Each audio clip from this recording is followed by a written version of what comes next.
Mites. Sorry. I've been talking to no one. That's funny.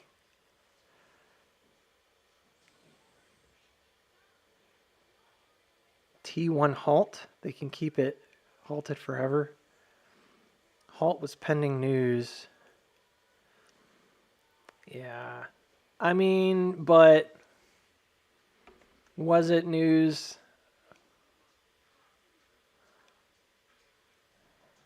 I mean, let's be honest.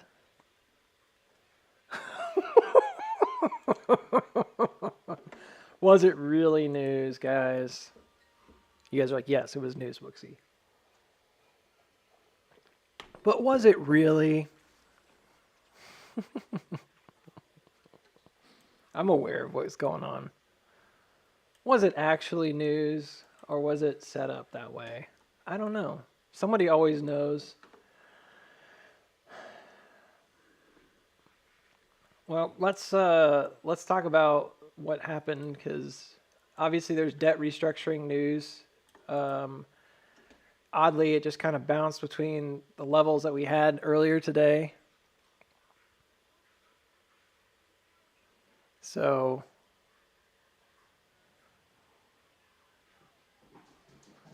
I'm just saying.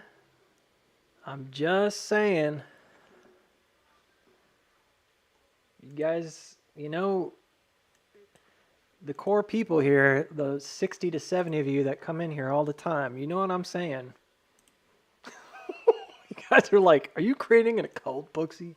No. But you know what I'm saying. Say it again, Booksy. I hate to be like that snooty about it. I'm so arrogant sometimes. But we do know. Like we know.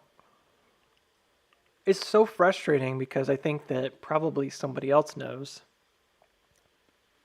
Vanguard, BlackRock, you name it.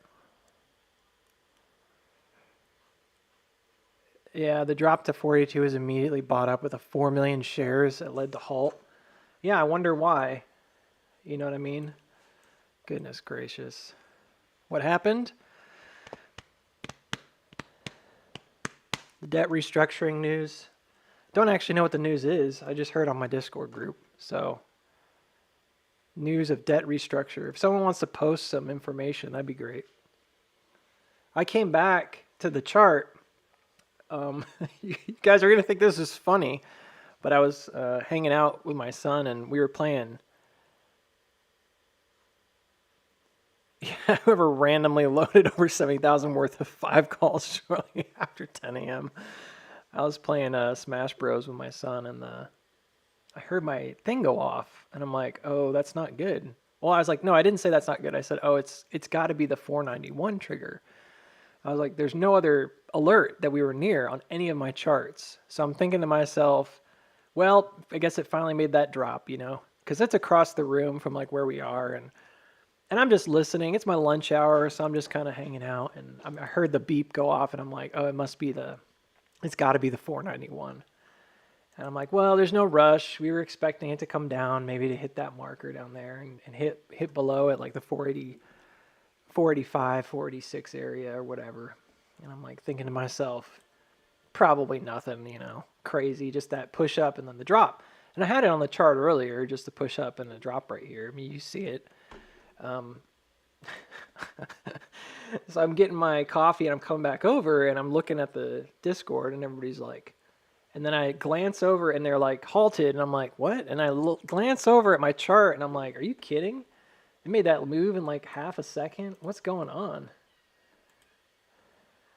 And then, of course, I found about the debt restructuring news. And I'm like, what is going on here with this volume and this crazy move on the chart?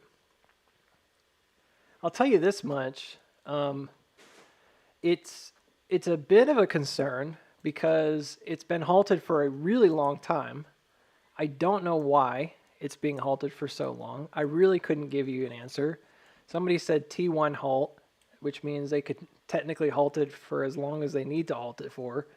Someone else said there was like a $4 million order that hit down here.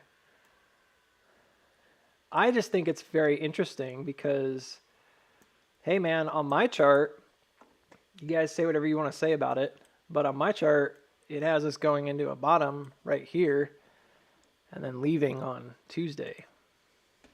So maybe TA doesn't work. Maybe I'm not precise enough for a lot of people. But I'll say this much. It's very odd. You might think that I'm somehow privileged with insider information with how much I've been squawking about it. Here's what I'm expecting though. Halts are very unpredictable. So the fact that it halted going up doesn't necessarily mean it's going to continue to go up. The fact that it halted at 513, that's very, very, very precise. The fact that it's kind of bounced down to that level that we were talking about as most likely, I don't think it's out of the realm of possibility. I know it's weird because it's been stuck in the mud and not going anywhere. And right now it's, well, my time it's 1:30, but that would be, let's see, 2:30. Is that correct? What time is it? So how long has it just been sitting here? Really been that long? Can't even tell. Military time, Booksy. Use your brain, kid. All right, hang on. 1442. Yeah, we're way over here. I can't even like show you because it's so... It's like right here. There's no movement on the chart. You can't see the price moving. So I'm trying to make sure I get it right. Sorry. My brain was like going blank. That's a really long halt. I don't even know what that's going to look like when it opens. Is it going to be like a bar across? Like what's going to happen? It's not a gap. It's like a time gap. That is a really long halt. That's almost an hour. Oh, it is an hour. Let's see. Yeah, it's a whole hour so far. Wow. So that's bizarre to me. I don't even know what to think of that. We just opened at like 13. Somebody said their calls went up like 1,000%. I'd be curious if mine got wrecked. Because you know how these things go. People just put the ask in and then it just goes skyrockets and you're like, oh, okay, so that's what we're doing now. But I would be willing to bet there could be some serious shenanigans. I would not be surprised if it like wicks around here like crazy on an open. I don't think mine have changed very much at all.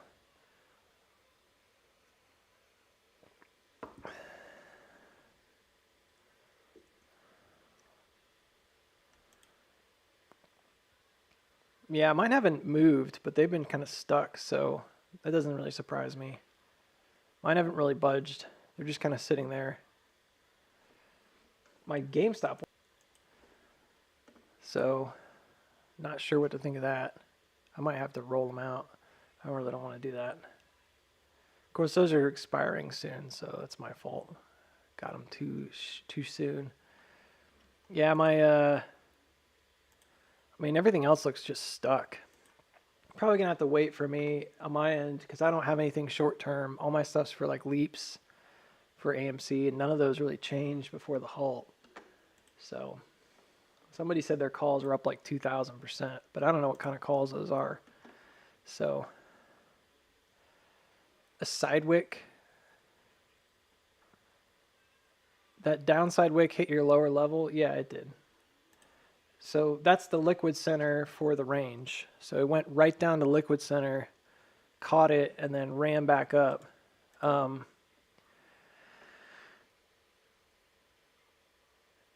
They dumped 650,000 short shares. What do you mean by that? Meaning like they exited them? What are you thinking? Or do you think they added? Refinancing, let me see. How high is it going to go? How high will it open? I have no idea. That's a big question. So there's a lot of good information here. You guys are giving me really good information. It's staved off till 2029. When a company is about to release material news during the trading day and then notify their listing exchange, it can decide to halt the stock until the news is disseminated. Yeah, it can be, I don't want to say it's indefinite, but they can halt it for like a day in theory. for a while. Oh, there it is. Hey, it's moving. Oh, it's at 569. There we go. Woo-hoo! Yeah, that's what I'm talking about.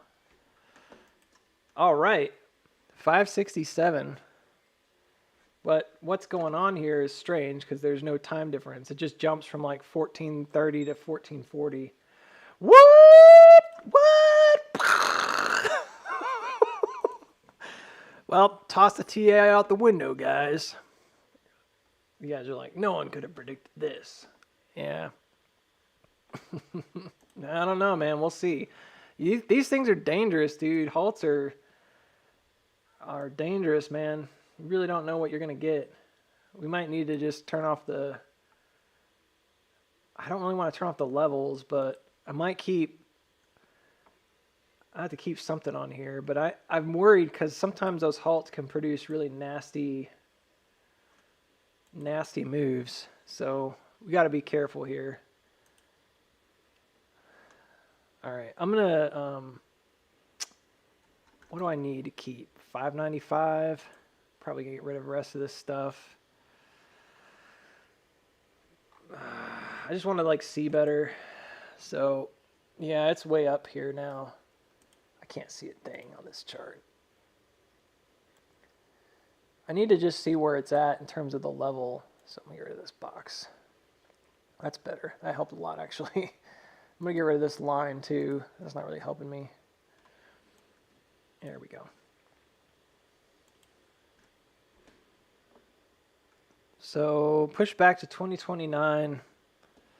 Refinancing transaction to extend up to 2.45 billion of debt maturities, issuing 1.2 billion in new security term loans and 440 million in exchangeable notes. Potentially reduce debt by 464 million.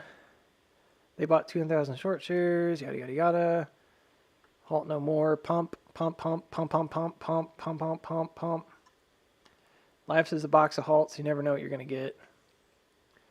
We're either going to the moon or garbage can. Actually, you're probably right. Aggregates. You're probably right.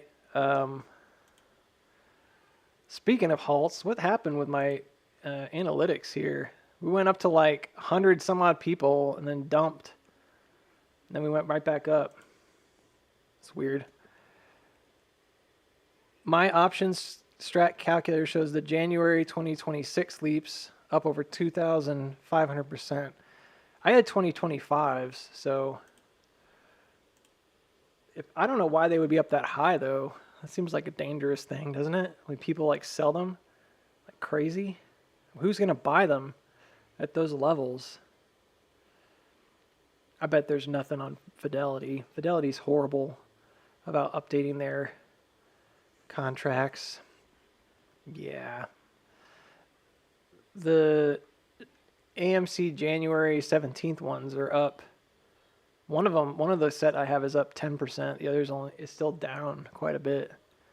So I'm not seeing a lot of change in 2025 Januaries. I don't know. It's a weird move. I'm not sure if we're going to see some kind of a measure of controlled walk down from here where they kind of bring it back down, or if we're just going to rock it. But I know a lot of times these things can be very touch and go, so really hard to see any kind of real price action on here when it's halting like that. What I'm going to do is when it's moving like this, I mean, yeah, there's a lot of selling up here at 560. Which makes some sense. It's at the previous top. Did it go higher than this one? We got to check. We have to. I had 575. Why is that not showing up? It's really 573, right? So now we're dumping back down. See, this is the nature of halts that like bothers me, is like you really don't know what you're going to get when you jump out of a halt. The price is still up 6%, but we're actually like dropping. So we need to find obvious support. This is a very bizarre move. Flush down, then flush back up, and then rocket way up here. A lot of selling with that buying. Super mechanical. This whole thing was.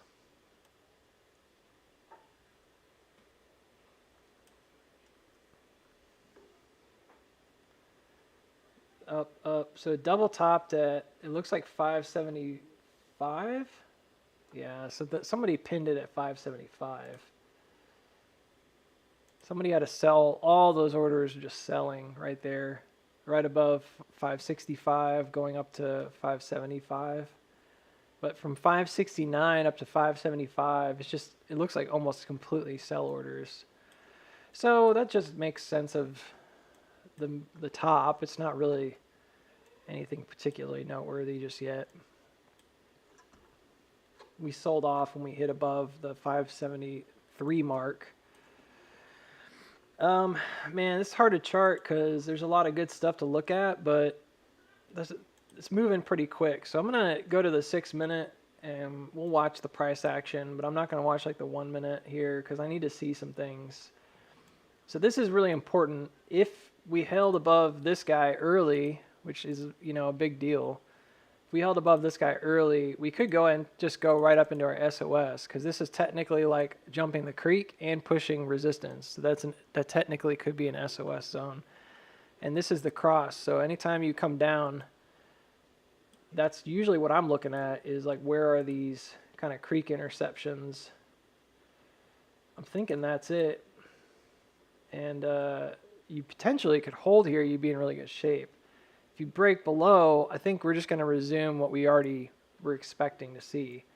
And maybe at worst, we come down, or maybe, excuse me, sort of a middle of the road, we can come down to 514, fill that gap. I think at worst, we'd end up maybe dropping all the way back down through here. It doesn't seem as likely right this second, but you really never know. So you got to keep things into perspective, you know. I got really excited for like half a second, and then I was like, wait a minute. You don't know what's going to happen after a halt. You don't want to see this like up thrust and then people swap positions and then dump, you know. GME is getting a little boost from it, but same deal. It's in that position where it could go potentially continue. Like you can see this marker, and I feel like I mentioned this earlier in the stream, and I said it would need to come back above this level here where you see the yellow area. This is like the cross up. So potentially, yeah, it's not going down again. That's the target that I had for upside move. You can see it's right about there at 26. It was like 26.05, so it got pretty close. So if this were to hold above here, potentially you could just continue. You don't have to go back down again. It actually looks more like the original thing I drew, oddly, right this second. But I'm going to keep the other targets on the chart anyways, not because I'm bearish, just because I want to have them on my chart. So for now, I'm going to keep that midline and then that low target down here at 24, and then the one at 24.50. But on the whole, it looks pretty darn close to our expectations for the bottom on GME so far. I know you guys are like, why are you looking at other stuff? You should look at AMC only. I will. I'm just checking. I'm seeing how the market on the whole is moving. So yeah, this actually still hasn't quite reached that pinnacle yet. I'm curious to see what happens if it gets up here. It's really close to what I first drew again. I mean, it was so close, guys. I believe I had it drawn out like this. So I'd be really excited if it can hold. And then it kind of holds up high here. All right, so AMC is finding support above 550. So it may just be in that mode.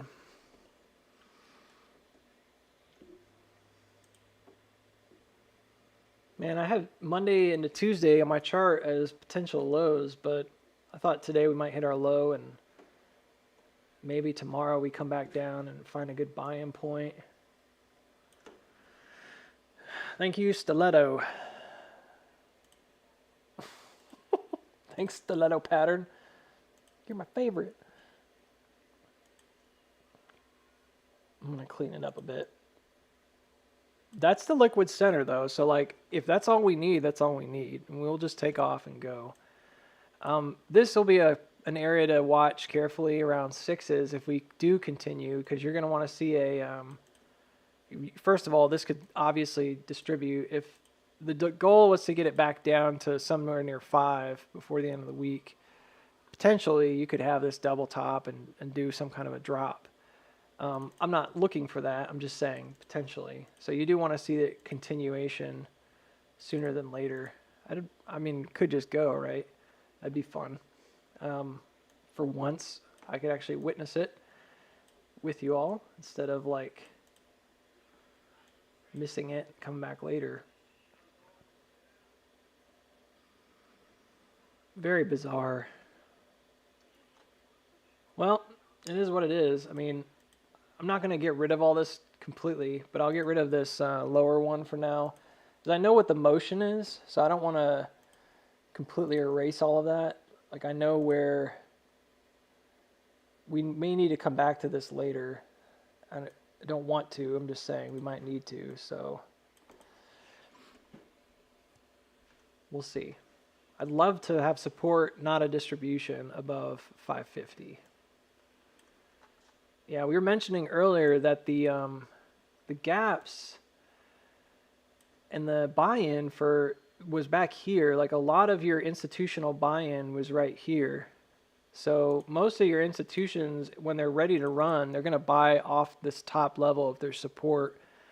And I don't think I know 100% what this is, but it could be that that drop was an effort to quickly cover some short positions and then buy back in at the same time. We'll see. I'm a little nervous that they're driving the price up right now in order to sell back down through here again. We just got to see that support build. And if it's not here, then I don't really want it to go back below 5. This is where people are going to be screaming criminal if it comes back down. They're going to be like, it's a criminal. They halted it. It killed the momentum. And then it came back down to 5. Yeah. I'd be with you on that one. But because I think that's just a way of manipulating it back to a manageable breakout level and get their orders in. I'm still not seeing a huge change in any of my calls. They're just up like 20%. Nothing too crazy. My GME calls, long ones went up quite a bit. But all these short-term AMC ones are pretty darn low. I mean, they're trading super low.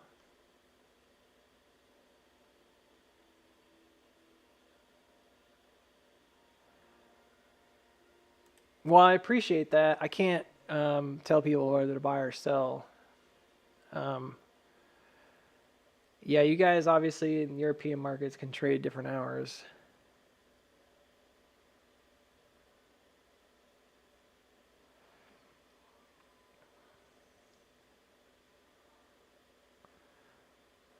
I wouldn't be surprised if, I know we don't want it to come back down, but I wouldn't be surprised if it came back down.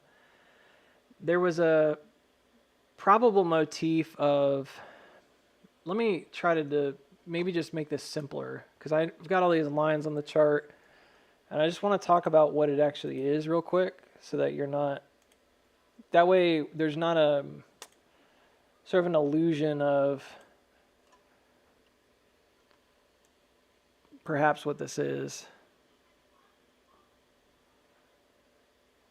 So, all right, thanks for the super chat. Sorry that you unsubscribed. Sounds like a short seller to me. All right, dude. Well, I've never sold AMC short, but you do you, I guess. I don't know why you would send money and then leave. That's kind of weird. But I appreciate it. I put in a lot of work to charting.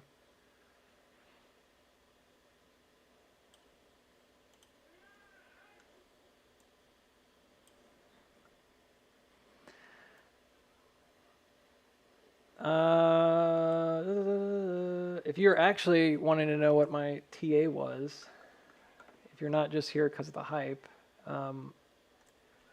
last week I talked about coming down and I talked about levels of possible support at 515, 520, and then 5. And I said there's a possibility, although I didn't really like it, that we may come down lower. And the big one for me was the 486. That's been the liquid center since the beginning. And we had marked it off a long time ago because of the drop-off that happened back here on the 17th. It's significant for a lot of reasons. And so the big picture is always important. And I noted that typically what we see, Halt and all this stuff notwithstanding, typically what we see is that you drive up the price in order to come back down again repeatedly until the very end. You have another buy-in that should be like significantly larger. And this is the kind of motif I was looking at back here. So on that secondary push, you basically drop back down, buy back in, and that's what I was looking for here. So what I actually said, even though someone called me a short seller, which is funny. I don't know if they're being sarcastic or not. Maybe they are. What I actually said was I thought this would probably, whatever low we hit, I quite literally said this today. You can go watch the stream. I said, if we're going to go up, whatever low we hit today or tomorrow should be the last low. Because this would be that final buyback in. I'm not the kind of guy that talks about like algo stuff all the time or sequencing all the time, but there's a typical pattern for these stocks, and this is what I call like a second cat ear, which usually is a 1, 2, 3, 4. And on the fourth move, that's the last move. If you're going to go, you go. And if you're going to do what's called a hook and break down, you hook and break down, right? So there are elements here that look positive. There's also elements here that you just got to watch out for. You know, like this right here should be of utmost concern if you're playing this stock, because at the end of the day, you don't want to stop there. That's kind of a given. But I'm not going to like advocate you buy or sell or anything. And I don't really care what you do because it's your own money. You don't even have to tell me what you're doing. How about that? That keeps it simple. But this right here would be a retest of this initial trajectory. And I mentioned how the typical motif, if you're going to continue to accelerate, would be you're buying up, you're dropping, you're buying up, you're dropping, you're buying up, you're dropping. And I noted that if you do that in this particular setup, that you have a high probability of speed line intersections here at 638. But what I said, and this is very important, is I said I didn't actually think it was going to run into this speed line right here, because that's not necessarily the way it works. Usually that's just kind of indicating like this is the price direction, and this roughly estimates where you kind of get to a bottom, and then you usually advance back up to 640. In this case, it would be like hitting a low here and then advancing. So if for some reason this ends up hitting this intersection, whatever, you know, like I had it on my chart, but I wasn't really thinking it would hit there perfectly. Instead, what I had imagined was we would get a shakeout, which we did.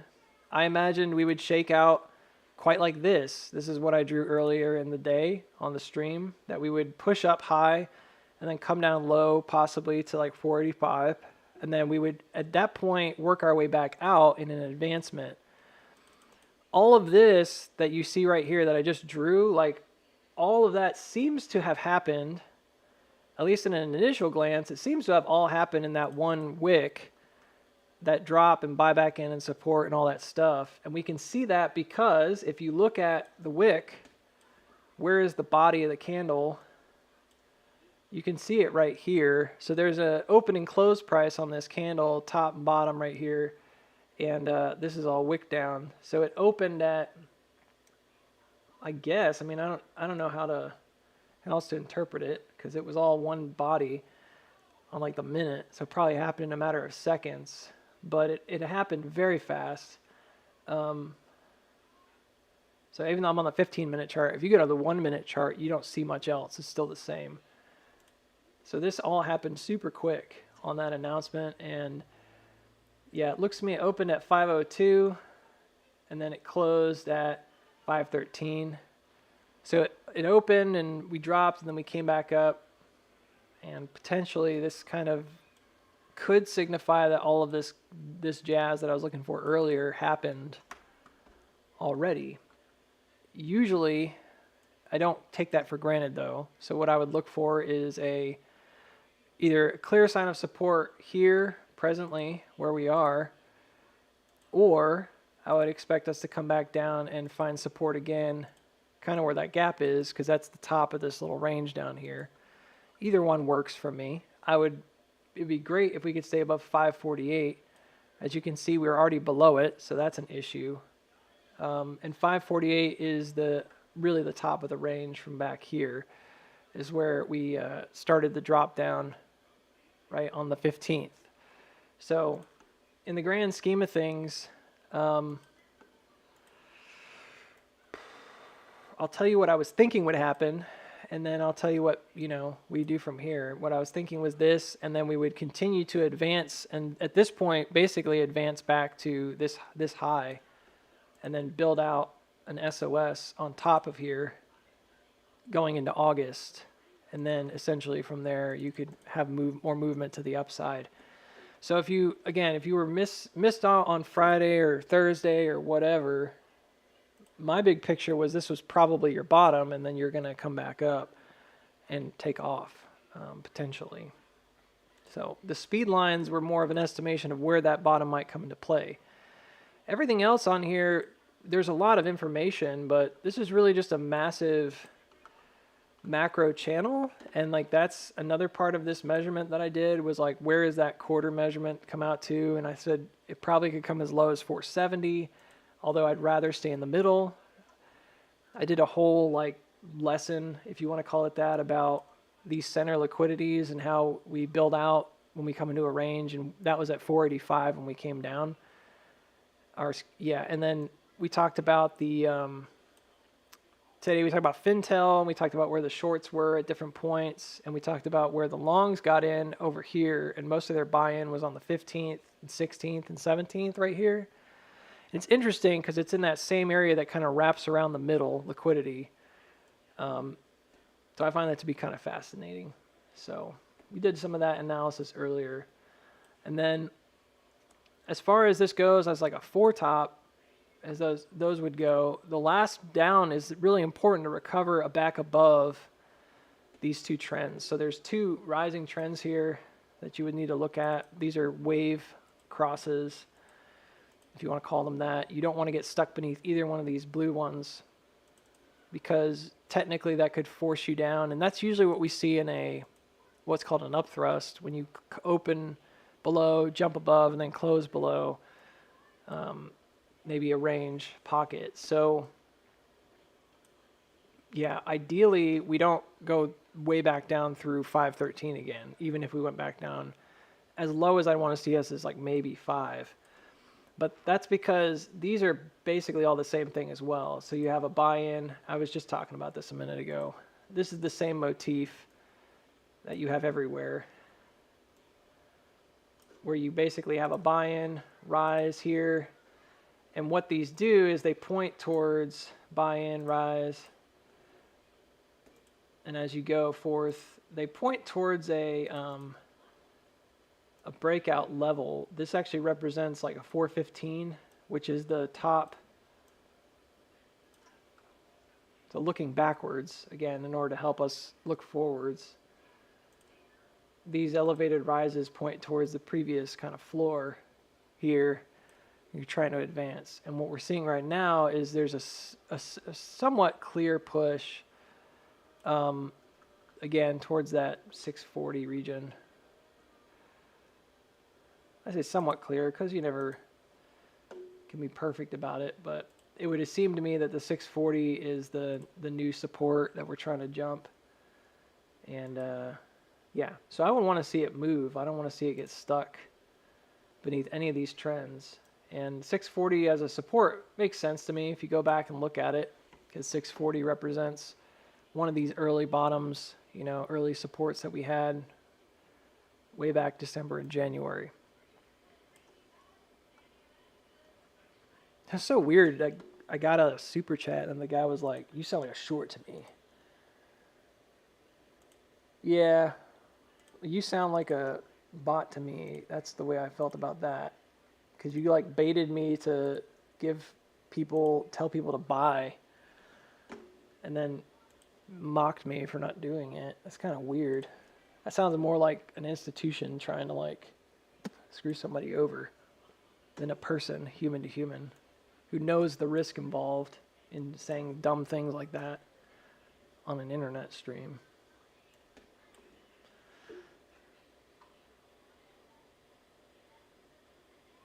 So anywho, I'd imagine this could push up one more time right here and basically create like a bottom for us and then advance. So the fact that we rose early is of concern because you don't want to see full capitulation here. This is a bad place to have a giant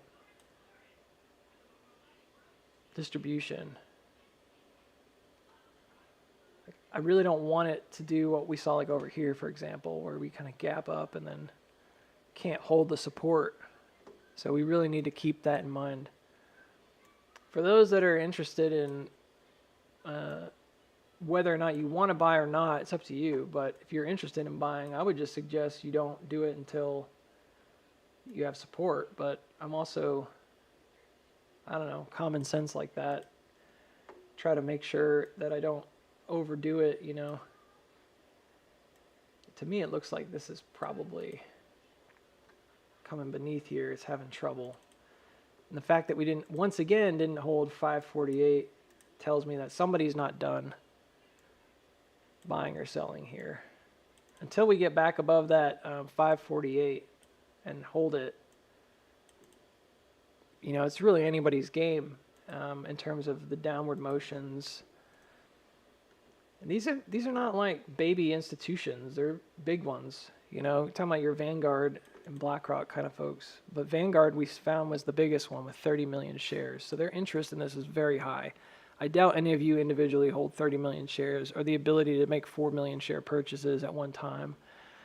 So we're really kind of on the whims of larger traders, like whether or not they see value in this and want to mark it up again. So conceptually, if this did come back down, I wouldn't be surprised.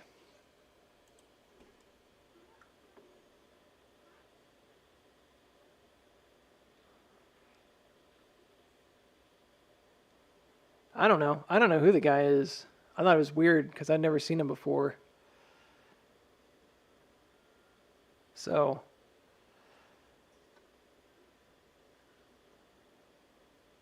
yeah, I don't get it.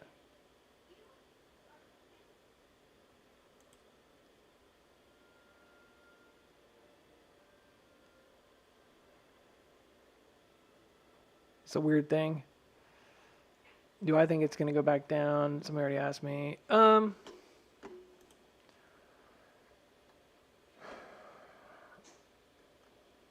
So volume is the best indicator for the strength of a move, right?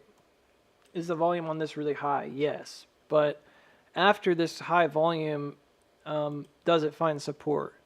I mean, that's always the big question. We can have retracements of any kind, and if this is halted, it might be halted at a specific place for a specific reason. So it went from 482 up to 575. Where is the golden pocket? Oh, look at that. It's right back down at the gap fill. Those are things that I feel are not worth ignoring. So it doesn't make sense for me to ignore it. The halt does more than just stop people from buying and selling. It essentially gives you a base, right? If we were to think, like I said earlier, this was the motif, right? I don't believe that's gone out the window, even though the price is doing crazy things. If we were to think this is the motif, what does this really represent here? Like, what does this idea represent? It represents a low met by a higher low, period. Right? It's a low met by like a retracement. So it's essentially like a wave one of an impulse, if you want to call it that, right? So if you want to look at this as like a wave one of an impulse and it's starting a new trend, it just made a higher high. So it could be start of a new trend. Yeah. Okay. So where does it back up to? Well, the 786 is 5. Whoa. Said no one ever, except for people that don't want to do TA. That's not surprising, right? Like the 786 is retracement is 5. And then the 61865 retracement are at 515 and 512. Okay, those are levels that this would be a gap fill, this would be back to support. Would I flinch if it came back down? That's a question that you'd ask. If I saw this happen more regularly and it didn't go like way up here, would I have necessarily even been bothered by that idea? No. I would have still been bullish as long as it came back and made a retracement that was healthy. So if in my head I can think about this and say, okay, well, I would have been okay with this coming up earlier. I said I would be okay with it coming up to 513 and then coming back to retest a creek and build out and then go. Am I suddenly not okay with it because it raced up? No, I think it's still a difficult one to deal with because you don't want to see what's called a UT, which is where it's pumping high in order to sell down. So really just got to watch volume and see what happens. Right now the volume basically went back to nothing, so that's kind of interesting. There's not really much to say about it. Meaning when it's starting to come back down to like near average, slightly below, above average, but you know, when you look back at the recent weeks on this chart, it's been trading below average. So yeah, I mean, you've got volume that compares to stuff from back here and on July 11th. So I'm more curious about that than anything else. And gaps have the ability to kind of, gaps and halts have the ability to really mess with retail's brain, make people think it's about to go to the moon, do things that don't make any sense, like give a super chat to somebody and then unsubscribe, call them a name. You know what I mean? Like, it does weird stuff to people, man. I don't know. So there's always the possibility.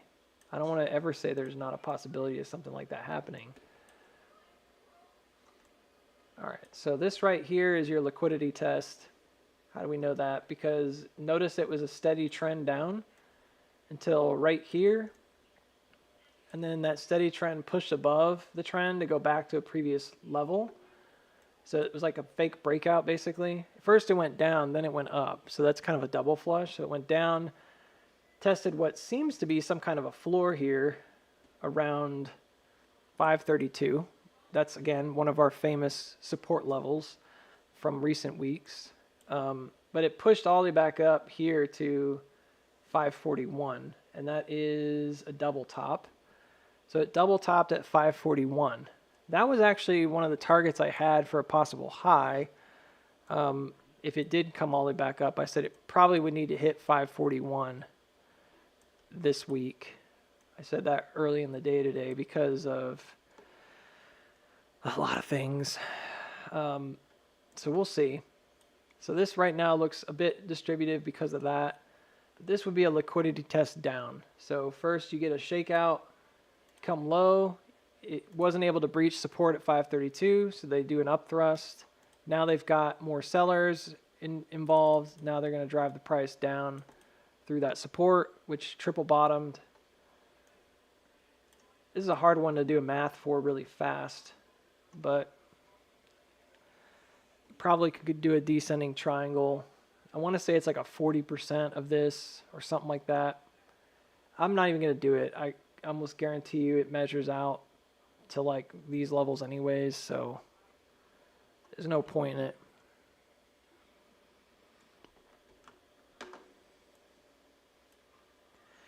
But you have to remember, like, the sheer amount of trading that's happening right now, this, you have to interpret this because it's either a really big buy-in with a backup that's going to then run, or it's an upthrust, which is distributive and it would continue low.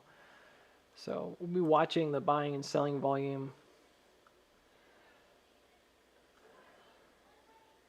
very closely.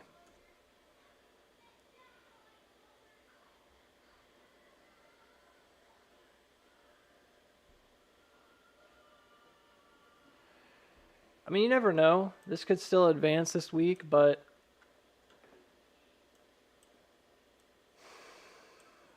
I kind of felt like if you're in a position where you're, and I know I said it earlier, but I said it like last week or something, like on Friday. I said if you're in a position where it comes back up, it's a bit risky to just hold and expect it to go to 6 because the pending action for an institution here would be pretty great. So you could easily see it get pinned for the week. Now, I don't think that that means you can't come back up later, or I don't think that means that it couldn't run.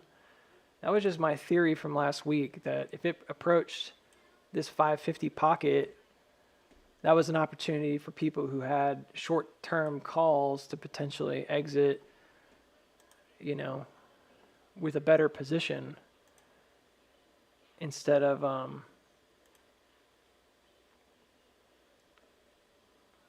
maybe getting stuck in those things, I guess.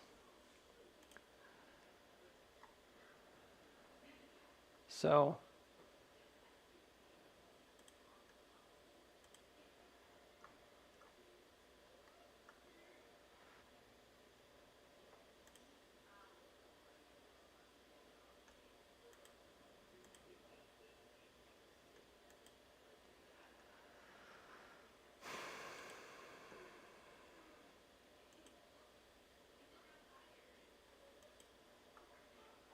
I don't know. I don't know how to say those things without sounding like a jerk, because obviously if you're stuck in it, you're stuck in it.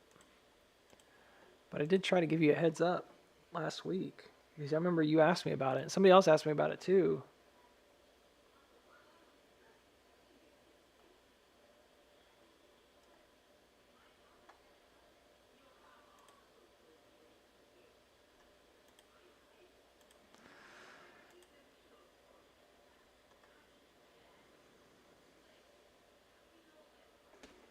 Let's see what GME is doing. Yeah, it's also coming back down. So could it be a massive widening? Maybe, you know. GME to me looks more like it pushed high and it's trying to find a bottom. But if it were going to double flush, you could come all the way back down to 24. And that's crazy, but it's just the nature of it. I was looking for some kind of a support here. I think it's grabbing onto that creek. I mean, I know I've gone back and forth over this a few times, but there's kind of a wave. I mean, I'm sorry, not creek. I think it might be grabbing onto that wave. It's just got to try to find support over 25. And I think AMC is just doing a retracement for now. I wouldn't be overly bearish just yet. I think this is pretty natural given what just happened.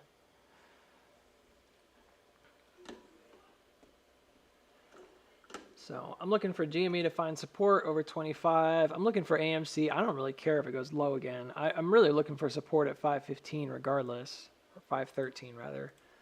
So I think it's a bit bizarre that first it went up here and then it basically created a gap at 513. That's why I was like, oh, that's not really ideal, because that's the support that you need to get. So it would kind of demand that you come back down.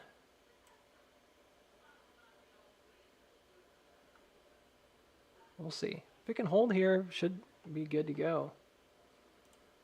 And if not, then back to the original plan.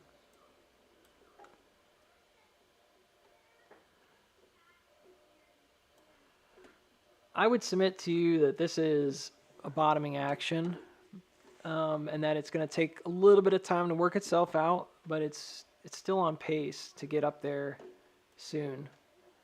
So, you know, we're not in like a really bad position.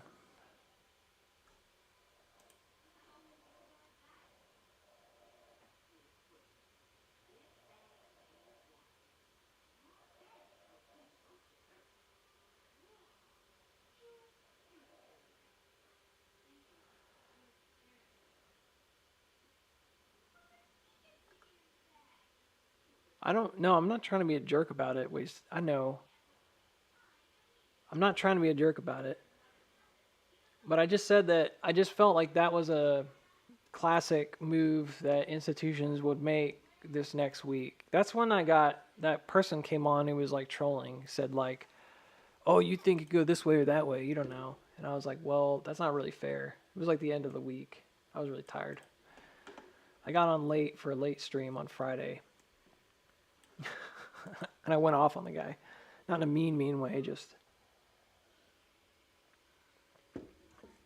But that kind of shakeout is something that a lot of institutions will do at the end of a range before they actually advance. And if you're really pushing your luck there with those short-term calls and options, then call options, I mean, that would have been a good opportunity at least to get out maybe on a scratch or with a low profit. And then if it goes again, it goes again. But if you're already like in the red and you're trying to like hope for some number, I mean, if it got to like negative 10%, I'd be like, that's good. That's not a bad loss, you know, or something. And then that's nothing in the grand scheme of things. Then if it runs, you can get back in potentially. So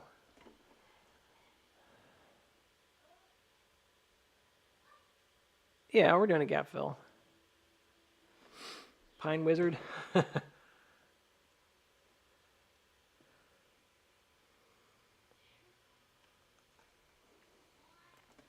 Yeah, the gap is at, it closed at 513, so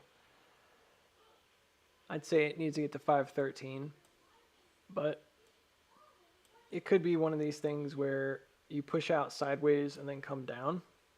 I'm on the 6-minute chart here, and this is one of those moments where you're like, it just depends on which happens first. It doesn't really make any difference to me. Sometimes if we bottom, we'll see like an early M cross or something. Like this would like push out over, and this is just like a sideways building of the range, and then you could come down and get a gap fill in like a phase B basically, and then advance later.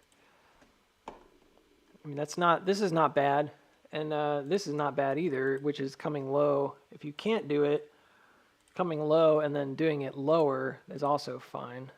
Either of those would be perfectly acceptable. Really depends on the order of operations. It's kind of like math, you know, you do addition and subtraction, you have to do them in the right order. It kind of just depends on which highs you hit first and which lows you hit first. That's what really defines a movement. But this right here, I'd be surprised if it just turned around and just V-shaped back up. That'd probably be the weirdest thing. Just AMC doesn't usually do that. Usually we push out and then build out a range and then leave if we're going to leave. So I think this is more likely to have some kind of an action that comes up and then back down. That's just my opinion. The V shape is not typical, and I don't think we filled the gap, so maybe we'll just leave it. But I think it's more likely we get some kind of a move out and sort of downward. So to make it simpler, just think about it more like, where do I want to see support, right? Like, it doesn't really matter what happens here so much. If we think it comes back down, I just want to see support at some point on 517, or excuse me, at 513. You know, ideally, that's all you really need to ask for. It doesn't really make a huge difference. And then you want to see it build out and advance. And so right now, 532 is that level to beat. They've already checked the box there. You can see it on the liquidity shelf. You can see it on the wicks down.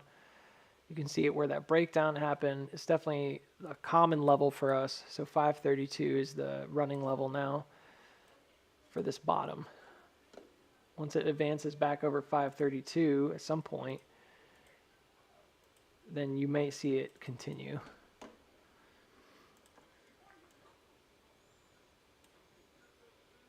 Thanks, Shaw. I appreciate it. Just remember, like, if you're somebody that was like fortunate enough to get out up here and you got a good deal on some calls or something, it's not over. Like, there's still going to be opportunity if it does rebound. and you still can come back up, you're still going to have an opportunity to potentially exit again. My guess is that they're getting kind of squashed again. Usually that happens, they'll get like a hike and then they'll kind of compress and then they'll do it again and again until you get through that SOS. So by the time you're at the SOS, it might seem like you would lose a bunch of money, but they've kind of done a bunch of push-ups and then compression, push-ups and compression on those options. And so usually, not always, but I mean, I guess I can't ever say always, but usually that's what I see on AMC. The options are very, very much like in control until the SOS, the sign of strength, which this could very well be part of that. Technically, it came over the top. So we will see.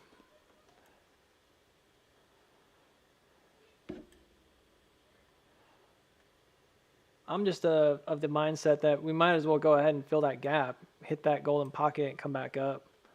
I don't really see the point in coming that close and leaving it unless they just don't want somebody to get out of the play below this number, which is kind of strange. It'd be a weird thing.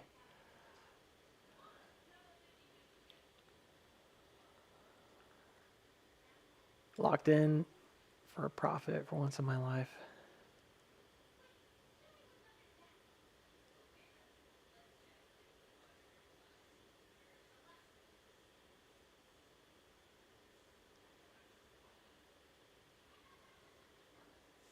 I don't know, man.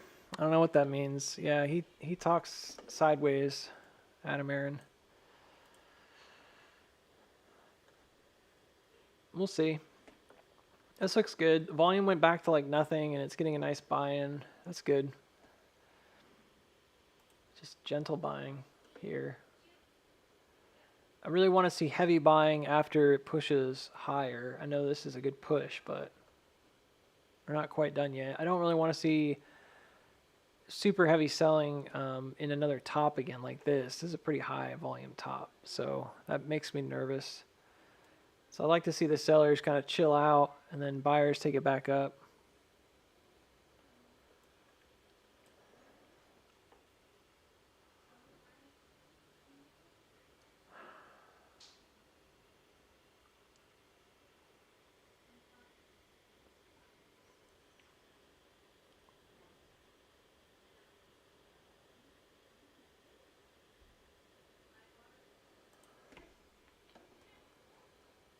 No, I feel you. I mean, there's like we were dropping last week and I was purposely optimistic about it. You don't need someone to tell you it's going down, like it's going down, you know. What you need someone to say is if they think it's going to continue to go down, and I didn't feel like that was the case, at least not here. Now that we've made this push up, I actually think it's more dangerous because now you've kind of made a stamp here, right? Between 482 and 575. So this kind of a move doesn't happen unless you're ready to change direction usually. And that could be good because it could be a mark up, but it also could be bad. It could be a mark down. So you got to make sure that you're aware of that. None of this from last week really looked like it was going to just straight up continue to sell off.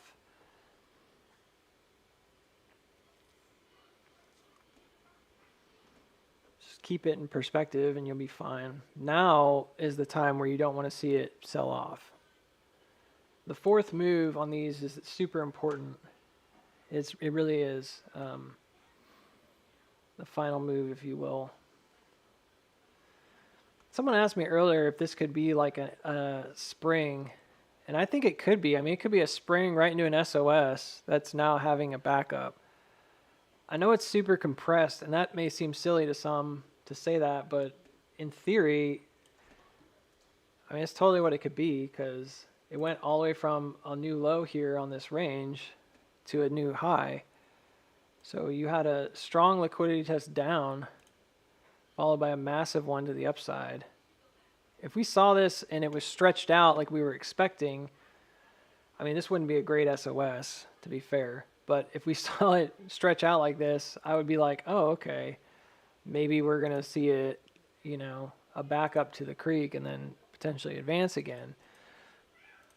It's a maybe, but it's there. So I don't know. It could be that that simple, and that's it. And then we're gonna advance back up. I would literally laugh pretty hard if it went up to that marker tomorrow at the 6s. But like I said, I don't necessarily expect that because I know that the market maker and the folks that trade this, like your Vanguards and BlackRocks and whoever, they've got enough money that if they needed to keep it low for the week, they could. So there's always a danger of kind of over trading this, thinking that it's going to run, and then it ends up maybe getting pinned for the week. I'm saying maybe because that was my original expectation, was that it may run, but it's more likely that it's going to get pinned and then run. Everything that's happening right now is happening super fast, so it's kind of tricky. I'll do my best.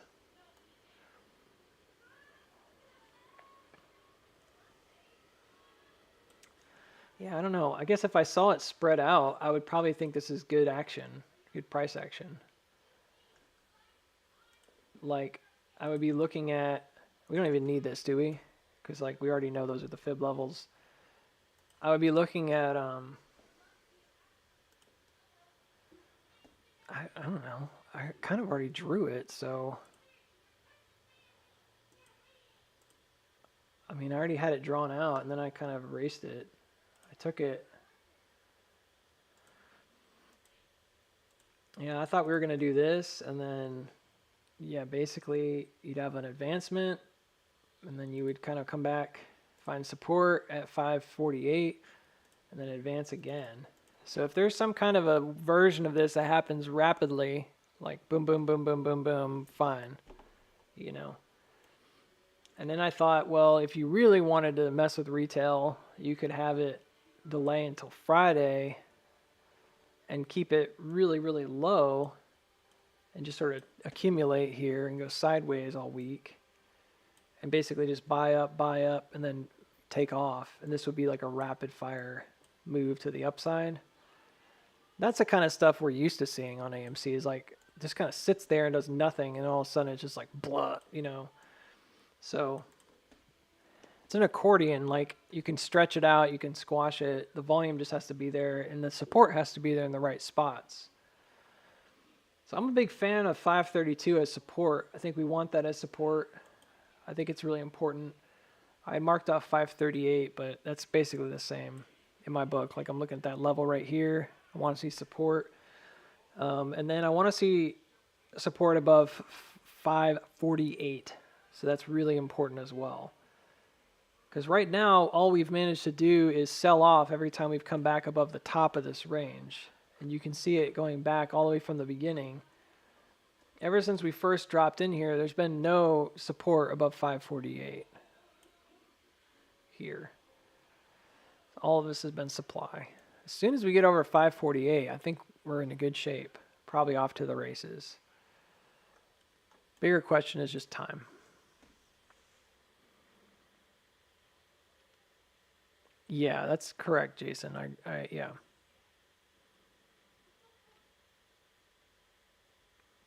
So.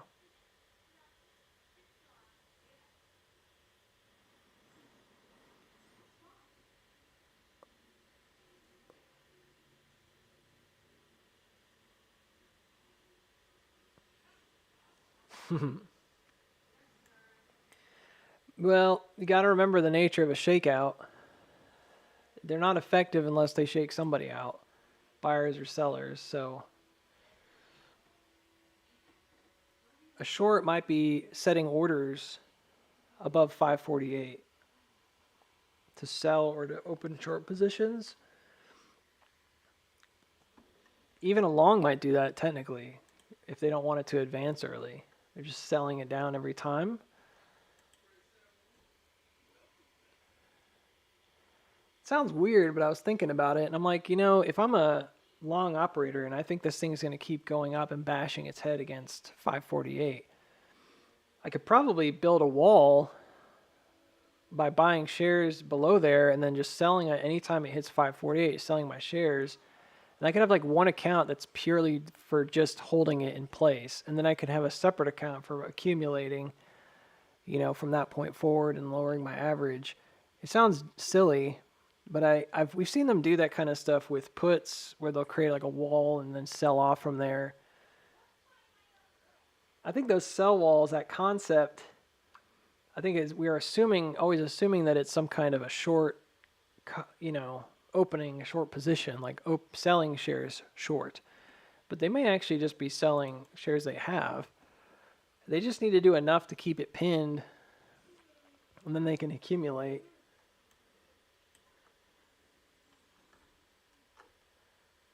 But yeah, we're not going anywhere unless we get above that 548 level. So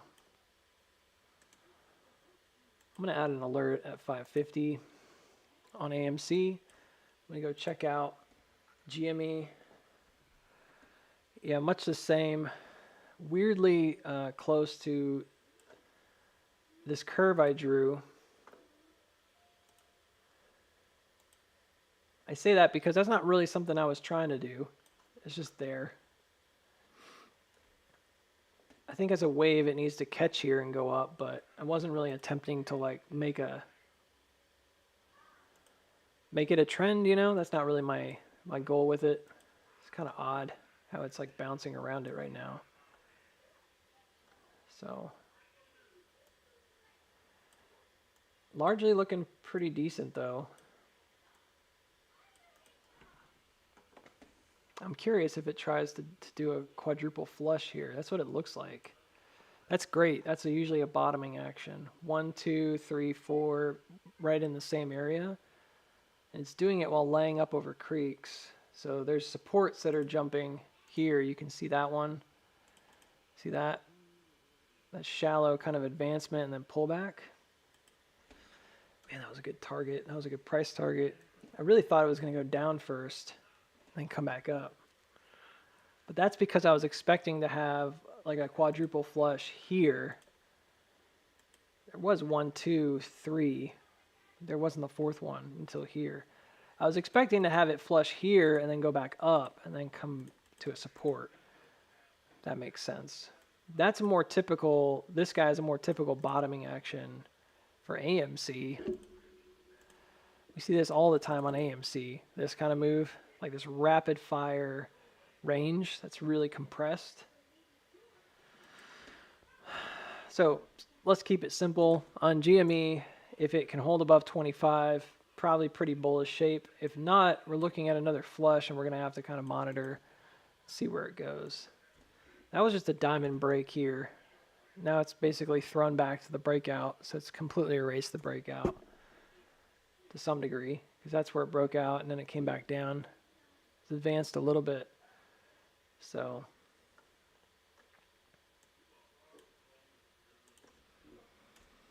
yeah, regardless, I still expect if GME can manage to have continuation, I think we're going to come back up pretty far this week. We should start with like 27 level and then advance from there. I think that's reasonable. That should be like a 50% retracement. So assuming it doesn't make another low, you can see that the 27 marker is the golden pocket, quote unquote, the other way, but then that $27 marker is the 0.5. So I'm going to stick with that. I think that looks good.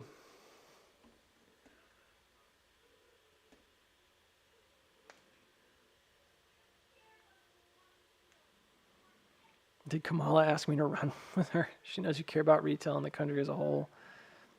Even cats. Even cats. No, she'd never ask me to run with her. I don't know anything about it. I have zero political aspirations in my life, or ambitions, I should say. And it's probably for the best, so.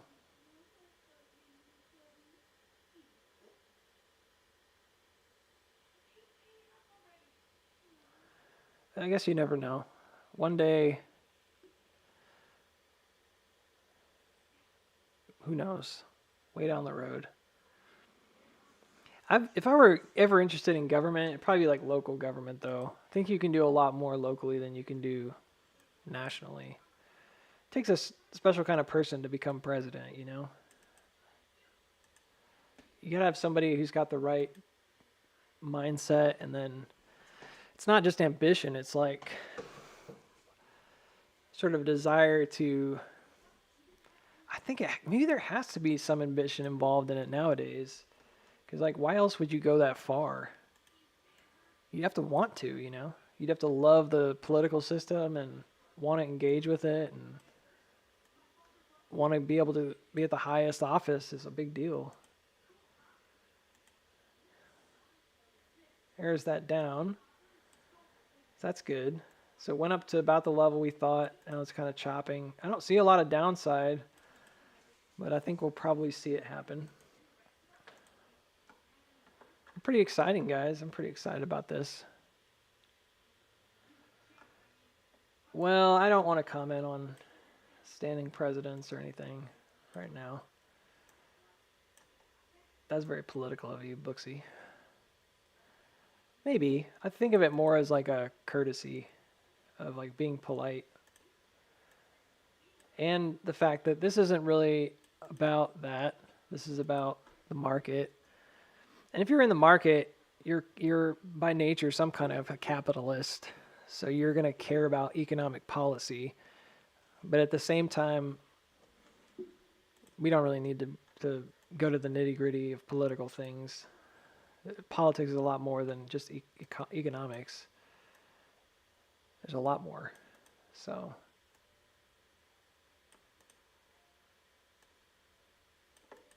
yeah, that looks good.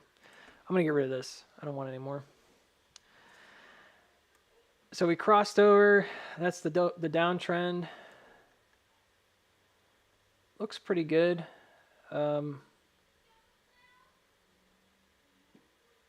So let's do a simple 50-50 here and just see where that landed. It's basically right there. That's pretty low. So I don't know. On the whole, I would say it looks fine. But we could see it come back down to retest that gap. And it would probably be good. This looks like a good little buy-in, which is nice. Nice gentle cross here. What else is going on? What's this thing? What's this thing about? I'm kind of curious where it's pivoting from. It looks like it's pivoting off of 540. Like the fan action. Yeah, that's what it seems like.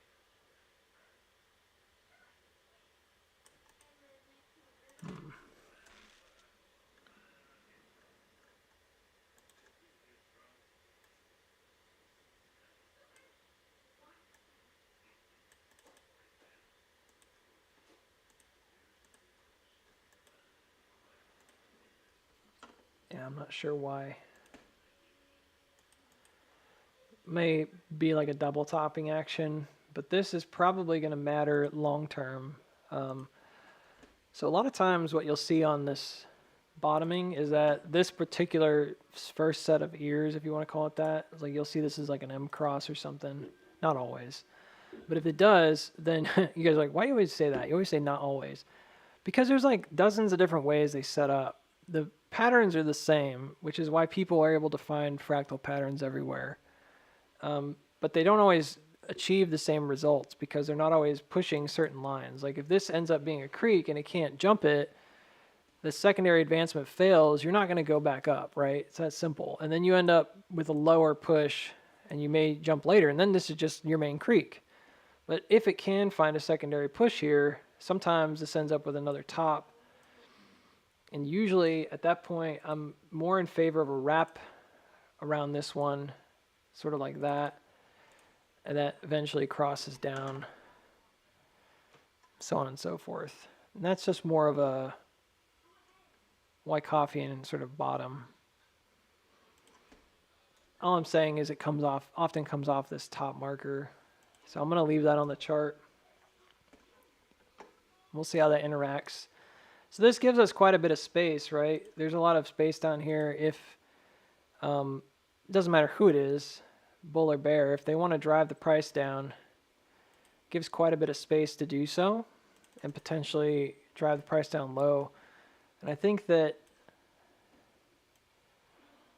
right now it looks like it's widening. So it looks like this is curving outward. So your creek is kind of becoming a parabola of resistance. Again, this is important because if it flattens more, you're going to want to know like where that break is. Usually there's a desire to kind of push it low to get to a certain point. And then looking at this is a year one kind of thing. So this is also a cat ear setup right here. This is the low. So my expectations typically are that this should push back up. I think it's going to go across again. I don't think it's going to get stuck here. I have a good feeling about that because usually it advances that creek on that exit here and then it would try to come back down for like a final spring. That's an M cross right there. So in this case, I kind of hope it does an advancement that comes slightly higher, maybe 535. I guess we'll find out. We only got 10 more minutes in the market, so and then tomorrow we can come back down, get the gap fill, and then we're good to go. Pretty amazing day, huh? Stiletto, that's right. The stiletto pattern saved our butts. If you don't know what the stiletto is, it's a apparently it's an amazing bull pattern with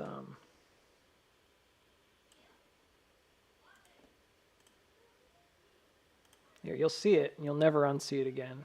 It's a great pattern. You guys are like, what the heck are you talking about, Booksy? Look, the stiletto is now in my book of patterns because I've done it twice recently in recent days. See if I can draw it like I did yesterday. Probably can't. But that's the stiletto. Now you're seeing it, hopefully. Like, I don't see no stiletto.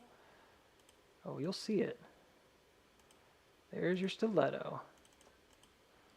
Cue cartoon whistle.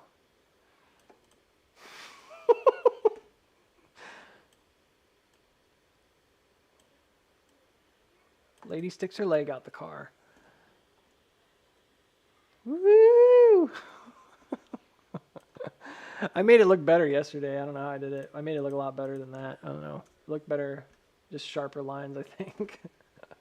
I think I just did it like really simple. I thought it looked better. She's stiletto, but she's not trimmed her toenails, so they're just going down like hardcore. There, that looks better. And then it happened again right here.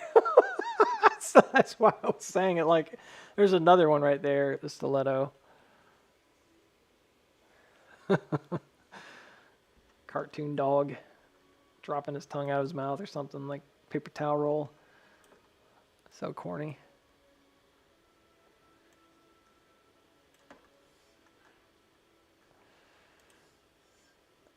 But yeah, I mean, you get the idea. Oh, is this a stiletto again? Is that what somebody said?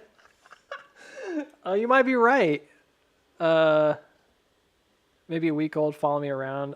I found it in the yard. Don't know where it came from. Well, if you feed it, it's going to follow you around forever. So, I mean, it might be a stiletto. I don't know. This is a little short term. The walk down looks like a parabola.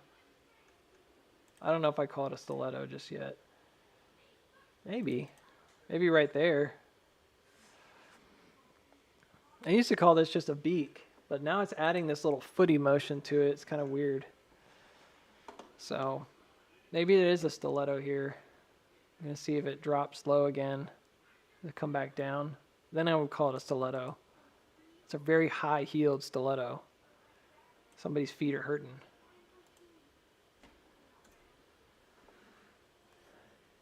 Where is the gap fill? Is it the 513? Yes.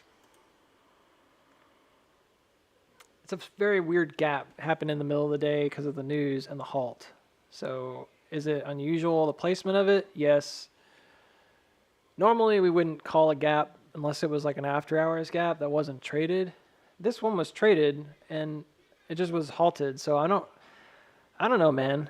Like, do we have to go down to get it? I don't know. That's a harder question to answer. Really don't. But again, remembering like what's the point of all of this? That's what I'm trying to get at is like as a compression, this still works. Because I'm just imagining like this is just doing the same thing over and over again until it can't. So for us to make any kind of a bottom here on that same kind of a buy-in motion is positive. You know? I can't really stress that enough. Like this motion right here is repeated. 1, 2, potentially 3 if you count that one. That buy up also is really good, but 2 major buy ups here with that same action. You expect to see another one, and we did previously. This is what happened in the last range. And y'all might not necessarily agree about this, but I think it's a pretty simple way of understanding, because I think about it like wind up and then unwind, and then where is it going? And each one of these is kind of a layered, and we got the same motion here with a wind up, and then really the unwinding on this one actually stops here, and then there's a whole nother one that goes sideways. But you get what I'm saying. Like there's another one here. So these end up being kind of layered shelves, and then the last one is really small, but it's there. This is what I call an iterative move, where you're seeing the same pattern over and over until the range is exhausted. It's more typical. Basically getting the same pattern over and over again. Even on the very, very, very, very small scale, there's a little bitty one right there. And some people will be like, well, it's just a bounce, just bouncing. Yeah, but that's the motion of accumulation. That's what you want. So for us to have that pattern playing out again and seeing that pattern play out here and then watching the same kind of general shallow S-curve, as we call it, or stiletto on this one, and then doing it again here, same levels, dropping down, and then doing it again, that's still like basically what we were expecting. It's just happening really fast. And we just want to make sure there's follow through. So mother of all halts today for over an hour. I felt like it was like an hour and a couple minutes. Just insane. But if again we're getting like a buy up, and then this is that stiletto action I was talking about over here. So you can see why why things start working out, because we're like looking at it both kinematically, where you're kind of looking at things as they're approaching a value backwards, and then you're looking at it, there's forward and there's inverse, and we're looking at it backwards, inverse, and then forward. You're kind of looking at this pattern repeating. And so this would have made sense to me if we had had a similar motion here where there was like a buy-in, right? And then an unwinding. That's sort of what I was trying to say. And then you have like another buy-in, and then an unwinding. All of this could have boiled down to some level. And those would have been really simple to understand iterative moves. So if this is the buy-in and then the unwinding, it's not bad. It's just where it is. Where is it going to land? We just need to make sure it finds its footing. So I would say 513. This is a difficult one. This is one that I think a lot of people are going to have varying opinions on. Some folks are probably going to look at this and say it's some kind of a flush, and it's going to drop really, really low and hit like 430 or 440, I don't think that's a very good place for us to be, so I'm not going to advocate for it. But I would say that what we want to see is just buy up and sell off that eventually doesn't lead you to a new low. Eventually you kind of stop. So if we can stop high and then do it again, the next one would be advancing, right? It kind of makes sense if you think about it. If you put in like volume into these buy-ups, and then you reject, and then you put in volume to another buy-up, and then you reject. But every time you're rejecting, you're getting less and less and less sellers. Eventually, that buy-up is going to not be able to go super low, and the next time you buy up, you're going to break out. And then all of a sudden, instead of being down here doing this like chop, you're going to be pushing up doing a chop. You're going to get a buy-in that takes you into like an SOS, and then that stiletto or whatever you want to call it, we were just joking about it, but that sell-off motion then brings you to the top of the SOS. Suddenly you've advanced. And that to me is a simple but effective way of looking at rising accumulation, potentially, right? And in our case, it's kind of bonking its head a lot, so we do want to see it above 548. The biggest concern that I have is in stuff like heavy volume tops. I'm not seeing a lot of heavy volume tops right here. This is very light volume. It's not impossible that it's a top because institutions do weird things like that sometimes where you don't really see it coming, but it would be really strange. So what I wanted to see here was whether this was like a heavy sell down top, and thus far it's been kind of mixed, but I don't think it's been super bad. So I'm really just looking for a higher low.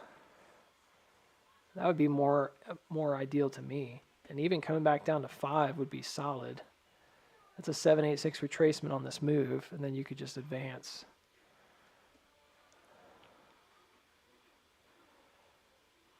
Late July, does it change the timestamps instead of early August?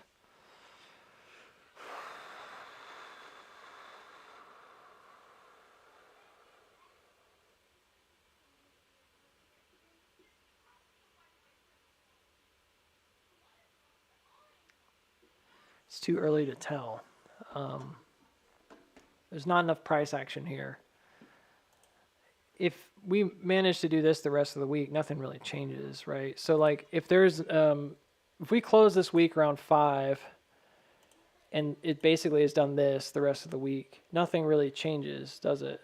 So this being the original kind of motif of like upside coming back to find a support. But if tomorrow that's the lows that we hit are at 513 and then we start advancing, it might change it. You know,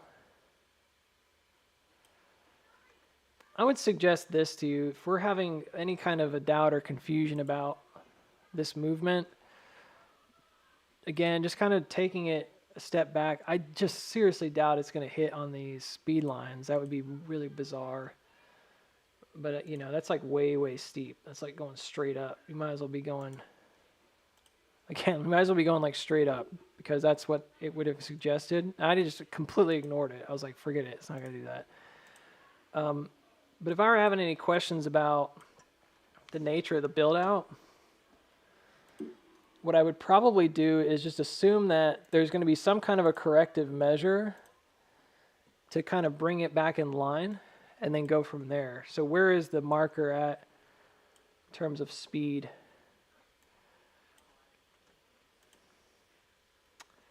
Well, this changes things, doesn't it? Because it came pretty low. So this actually increases the trajectory quite a bit. It has to be thought of as planned. Since it hit in that time, there's not really much else to do about it. It looks almost right. It's weird. It's very strange.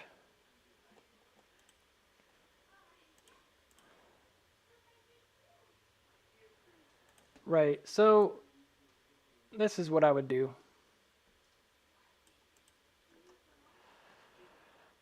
You know, like on the whole, you could ask the question, you know, what's ultimately changed with the trajectory? Not really anything. So if it were to build out sideways going into Wednesday or Thursday or Friday even, then I would be still looking at the same trajectories, you know.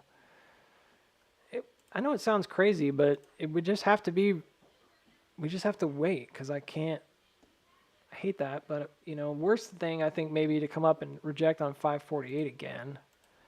That would probably indicate we're going to just go low for the week. If we went that high and rejected, and then made new lows. So I don't really want that to happen. But that would be like one example. And then you could look at that in proportion to, okay, well, where is that trajectory at, you know? All right, that's a pretty simple way to get you back down. And then you're back around that trajectory, and you can piddle around if you want till Friday. And then Monday, you're right back up. You know, you can go back up to that marker, and you're back at 6. I mean, it's not hard to make it work.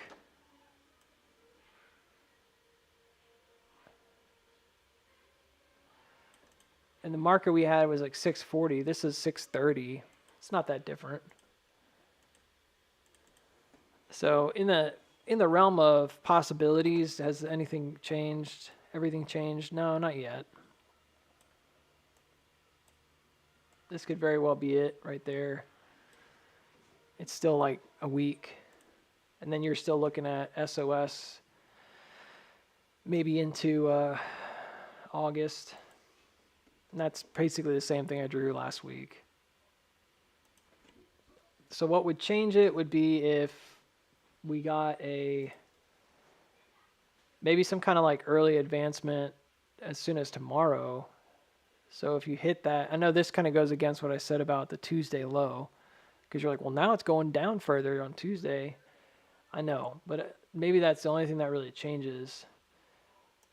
But I would say that it could even be as fast as, I mean, not tomorrow. I guess it just depends. You could take the whole week, really.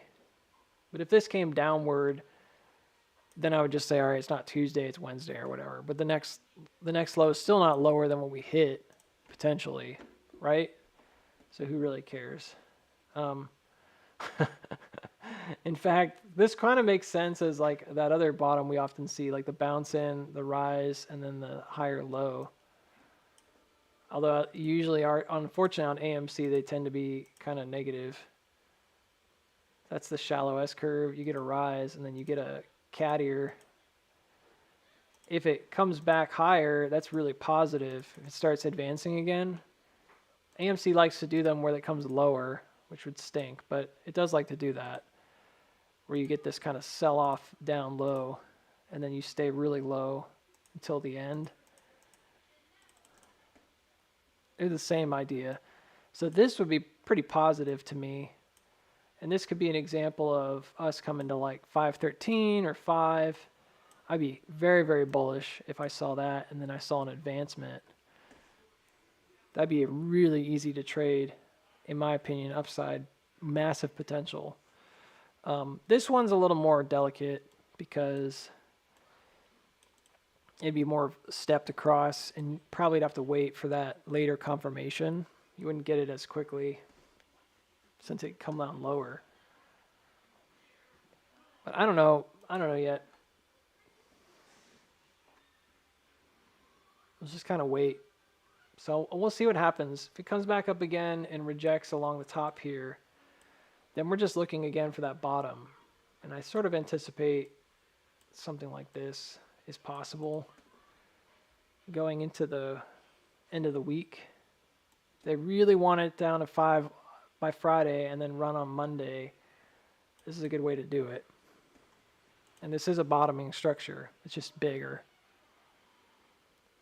So yeah, the only way I could see this advancing is if it jumps across and does this instead. And it doesn't go low, but it takes this downside, and instead of going really low, it builds a support and then advances up. That's the only way I can see this maybe accelerating. And honestly, even then, it's kind of like, I don't know. It may not still be not that far off from the same trajectory. I'm not really talking about downside right now, but yeah, this is like what happened in August of 2022, and it was like one of the easiest to trade buy-ins I've ever had on AMC, because this happens so infrequently on AMC where it doesn't make another low that it actually kind of threw me off for a second, and then I just went all in on it, and made a lot of money because it was like, wow, you know, it's actually a strong bottom. It almost never happens. This is more likely on AMC, unfortunately. So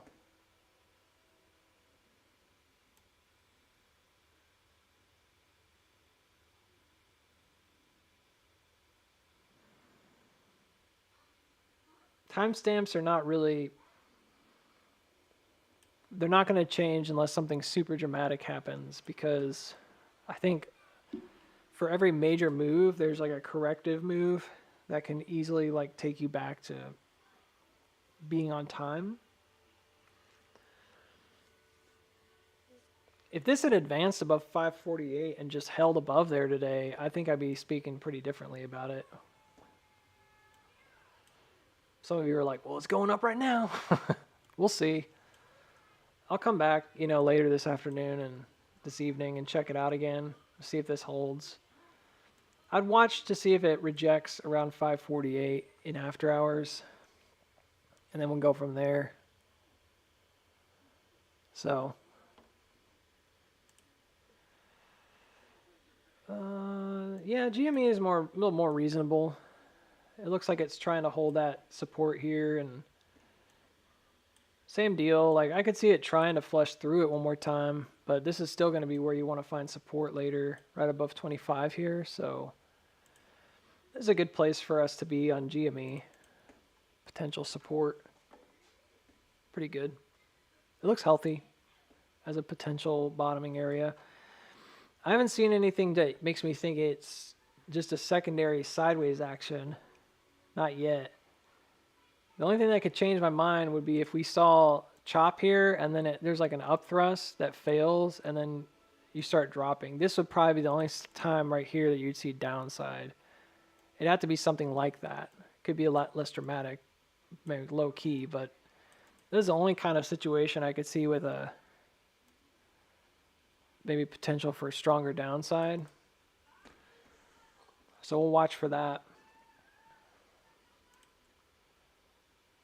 Oh, no kidding. Well, that's interesting.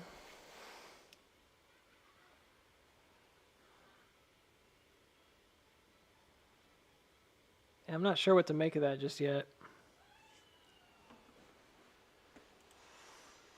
Some of you are like so sick of hearing about MPW, man. Hey, if you're not in the play, you're not in the play. Don't worry about it. Ignore me for like a minute.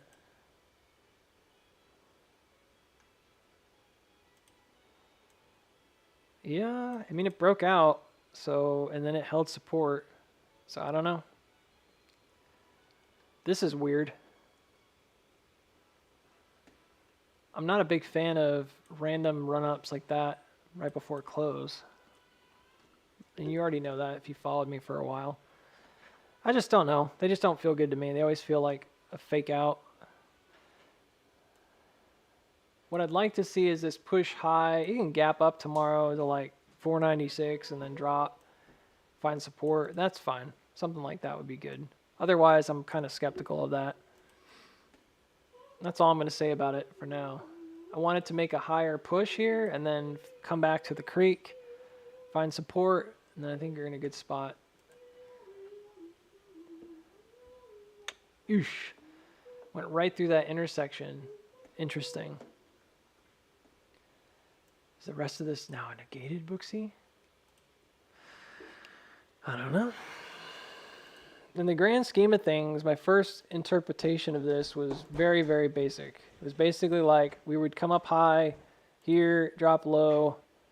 It was more like over here. And then we would advance high again, and then drop low again. One more time.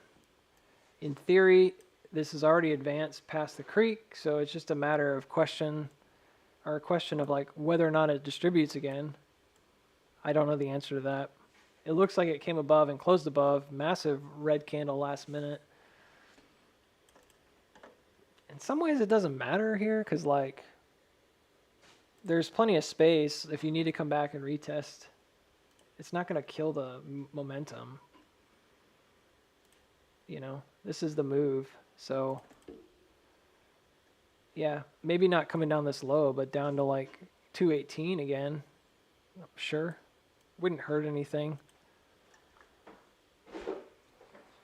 So it just went really high.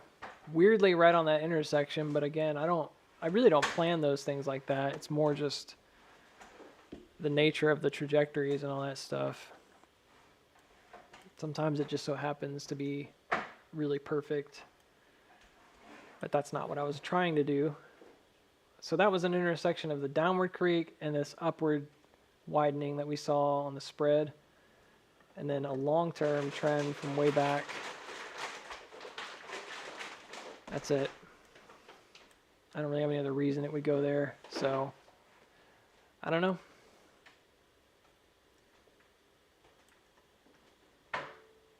Looks a little bit overdone on some of the smaller time frames, so we'll see. Again, the only way I could see this kind of distributing right now would be to have some kind of a double thrust motion, maybe through the creek, and then coming low. And long term, that could get you down to like this 213 gap maybe.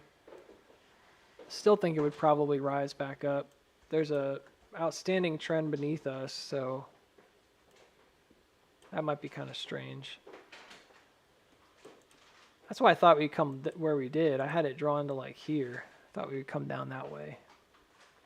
I guess we'll find out.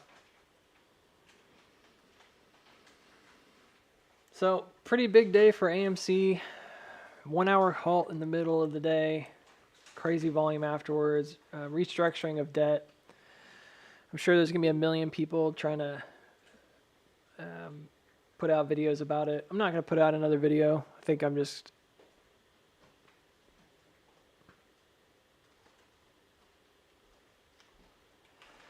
going to sit on it. I think I've done enough. New York said AA negotiated spreading AMC debt for, yeah, I mean, that's a big part of what happened today. That's what we were talking about. It's a debt restructuring. So that means they're moving the debt. There's a lot of stuff that won't be due till 2029. So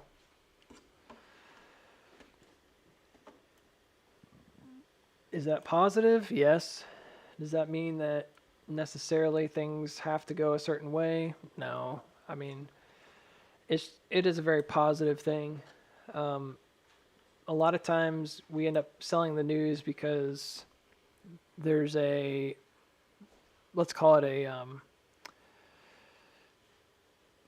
like the price action is already not predetermined, but like it's priced in. I think that's what way most people would describe it. Like the move is already priced in. The debt restructuring was already priced in. Do I think it was priced in? Not necessarily. I think this is built out like a pretty normal range, and that it's been building up more like an accumulative range to me, and that's how I see it. I think we spent very little time on the whole below 5, and that's a positive in my book, because to me it's like we're really bouncing through here. We're not up thrusting, which is good. I wish I could say the same for GME. GME's got a very different vibe to it, and frankly a lot more of that kind of wall, hitting your head on the wall kind of motion. But AMC looks okay. It looks a lot like it did down low, but just very, very large. So large scale. So I'm thinking that overall, like this should just hit as positive news. Were we waiting for a catalyst? That's debatable. I don't know. I mean, there's people that always say there's got to be a catalyst, and I don't necessarily disagree that there's usually something. But was there a major catalyst down here? Not really, you know. Most people didn't see it. And then you have to ask the question, why is the catalyst at the very end of this range where Booksy's talking about a final move? I mean, like, that's weird, right? That's not normal. Like, for someone to say, oh, yeah, we're going to have a final pullback and then make a decision, and then all of a sudden there's a catalyst, like, someone would have had to have orchestrated it into that point in time, which is very odd. So probably what they knew is that their debt negotiations had, like, a deadline or something, and that it was going to be somewhere around this deadline, And I don't know. So it's built out for future like that.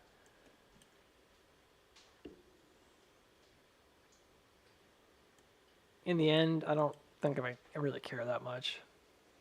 I just think it's, if you were waiting on news, we'd have no idea when that news was going to hit. If you were doing the TA, you would have at least been somewhat prepared for this potential bottom today. And we still have to confirm it, so I'm going to keep calling it potential.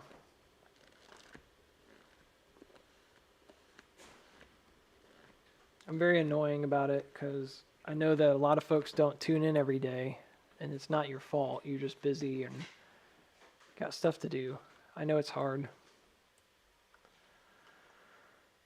And I'm not trying to be rude about it. But that's the way I've been looking at this, is like, okay, well, if we don't advance early, which we didn't, because this area stopped us, we're going to continue to kind of do the same motions until we don't. And it was a little late before I said that I thought we were going to have like that last one, but at least I said it before it happened, so that's good. I can't beat myself up for it all the time. You know. So in the end, like, this has taken longer than expected. Maybe that's because of the news, but at the same time, it's there, it's ready. I don't know, it takes it or it doesn't. So we'll see what happens.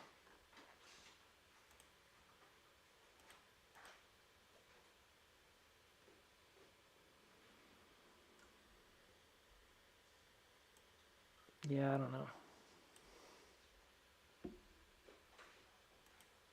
Not sure if this adds anything. I'm gonna have to go back and look. Yeah, I think we're going to 1388. Maybe slightly above. I think we're basically ready to go.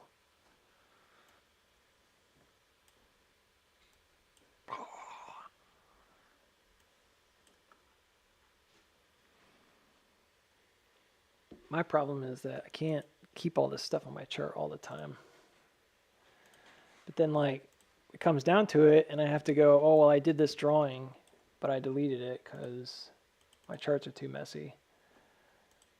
And it's like, yeah, I deleted that because it was getting really crazy, you know?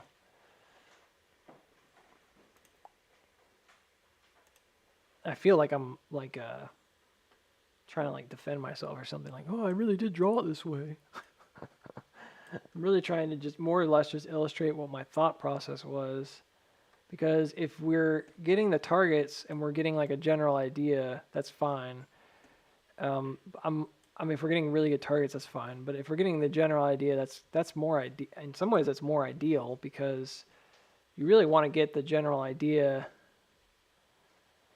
before all else. You know, I think that's really important. Conceptually, it matters if you're understanding like how that plays into your favor as a bull. You don't really need to know every little target. It's not that important.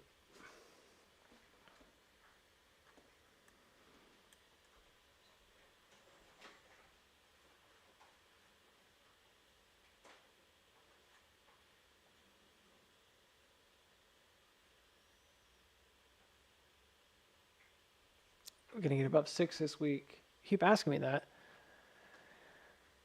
I'm telling you, like, I'm not saying it's impossible. We could definitely see it. As the crow flies, you could have it build out pretty quickly and head up into the 6s. But, I mean, a lot of this stuff is, like, right on the cusp of Friday. And it would not surprise me if this builds out low, chops down into Friday like a compression. You know, if we just compressed into Friday down towards 5, that's a 786 retracement here. Or even 513, and just held it there. It doesn't seem out of the question to me, you know, that this could happen going into Monday and then just take off.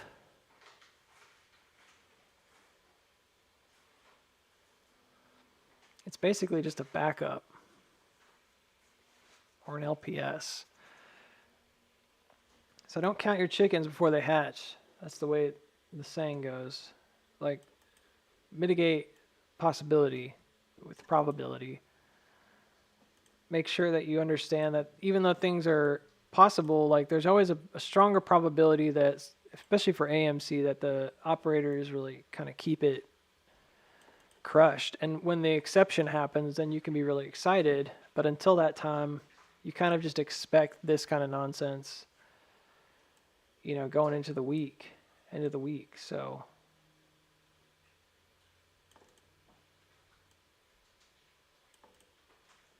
this is where I'm usually at.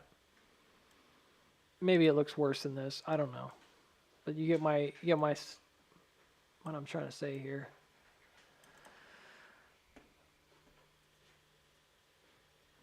I'm going to say not because I don't think it could happen, but I'm going to say because of the way this market typically treats AMC, that this is somehow used to help drive more accumulation, you know, people like selling it. Well, we'll see. Tomorrow's going to be a big day. I was just talking about that. Do you want me to give you a maybe? Yeah, but it's also entirely possible this just chops down the rest of the week. Because the nature of this buy-in is then just in need of a retracement, and then it's pretty much healthy as can be. Then you just need one that pushes above the top. This didn't push above the top today. It pushed high, which is above the top. You guys are like, what? Yeah, it did. But what that indicates is a change of direction. Does that make sense? Like, if we're in a waveform and then you fail to make a higher high and then you make a lower low, but then you reverse and make a higher high, you've basically just done a big double flush, right? So now what you need to do is come back down and make a new support. My vote is that 513 was one of those levels we had looked at early on as a possible place. I think it's possible we just stop here. I've got it going back down to 5. I don't think that's necessary. You know, I've been saying that I thought it was higher and that level would just be some kind of a check. I still think it's possible that we don't go down that low. And right now, 513 is a great place to do it. There's a support right here. So even though this is kind of crazy to look at, you have to think about like what it is that just happened on like a short-term basis, right? We basically just did this right here. If I take this backwards and I look at this like, this is like kind of a topping action, right? And I go back and I see this, you're like, well, I just look like a cat here, Booksy. That's not good. I'll think about it this way, okay? What just happened is, here, let me show you. I'll just delete it, do it again. Let me try to illustrate this better. So,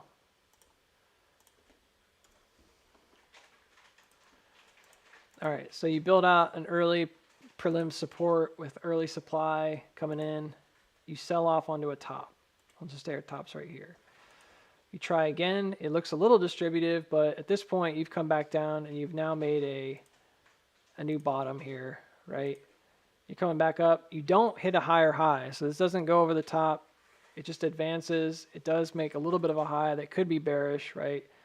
Then it drops back down, and essentially now you're checking liquidity back at this original level. And then the response to that liquidity check is that you immediately come up and push back above the high. Like that's a pattern that if I'm looking at it, I'm usually like, okay, well, it could be distributive, but because it came back and advanced high again, you've now kind of changed direction. And essentially, like, even though this is really built out, right, this could be a very straightforward setup where you've got, you know, a liquidity test at the end with a spring action that comes higher. And then all you're really doing is looking for some kind of a support. And in theory, if this were to come back down and hit here or thereabouts, you'd probably say that that's support enough to continue on because now it's making a higher high. You see that? So you can see this as like a giant potential bottoming action right here. The only real concern that I have right now is this particular up creek there, which is this guy. And I am concerned. I said it earlier. I don't like that it went right back down through that. It would have been nice if this had held up here instead. I would have seen that as sort of a stronger situation, because even if it's not 5 something, because you can have it then be like a cross where you've advanced now above both. That's not what we got. So this isn't what we have right now. You know, you can't make it what it isn't. So we came below that. So at this moment, I'm like, all right, well, that's out the window. It's already dropped below there. So this has already come back below here. I don't really know exactly where this is. I had a line drawn earlier on these 2 tops. But in terms of like, where is the creek? I'm not really 100% sure. I would maybe suggest to you that it might be more like this than anything else. And you guys are like, what are you doing? It's not really about, this is a tough one. It's not really about the tops. The tops are distributive here. They're meant to push up and sell back through. It's really this area where you gain support.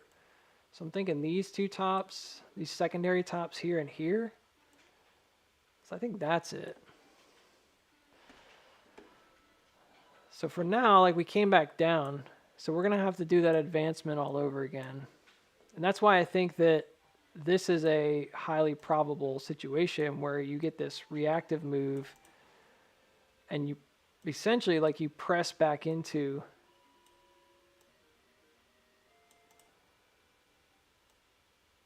this low area. And some of you are like, well, that could be like horrible. It could be a giant cat ear. Could be. But then once you break out, then you start like a more healthy advancement. I know you guys can't see it very well. I'll zoom in a second. This is basically where we are right now, is like right around here. So I'm not particularly worried as long as it makes a higher low here. And if it compresses into Friday, so what? You know, because then you've got a good bottom with potential to continue advancing. This would be right around that 548 level, right? And you can continue to see that move to the upside. You see this? It's just an illustration of the range that we're in. So maybe I can try to work this into it somehow so y'all can see that better tomorrow. Maybe I'll try to do that. But this is basically what I'm saying. I think my biggest concern is here, you know, watching to see if there's going to be some kind of a spring action on Friday where it kind of dips a little lower. And Monday it maybe reverses. Because that would definitely look to a lot of people like a distribution since it came back down. And frankly, in some circumstances, I might even say it is. And I would expect it to then have a big S-curve downward, right? And come down and try to hit another bottom. Is that possible? Sure. I'm just not there yet. We're kind of waiting on it. I need to see a little bit more information. I don't want to make that kind of a judgment yet. But yeah, I think this is a great place for us because it gapped there.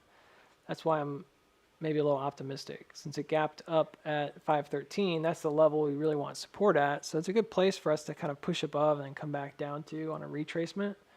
And it's a golden pocket retracement. It's a really nice setup as long as it finds a bottom. That could be really strong. So hopefully that makes sense. Making the higher high here means that now if you make a higher low, you basically are reversing. And we've had these repeated moves up to the top. So if this time it doesn't make a super low dive, then I think it's positive. Push up, drop, push up, drop, push up, drop, push up, next push up. since it made a higher high, next push up could be the breakout. I just don't know about Friday into Monday kind of stuff. I keep saying Friday, and I'm like, man, when has that ever really worked out? It very rarely works out to be Friday. So it's usually like Monday. They just kill it Friday and do nothing, and then Monday you might get a big move. So we'll see. Monday was green, started red, ended green. Tuesday, we'll see. If Tuesday's red, then we might get a bigger end of the week.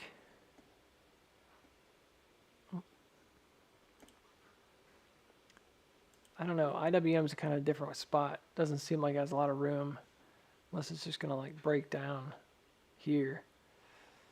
That would be significant. Like if it dropped here and went back up, that'd be a big deal.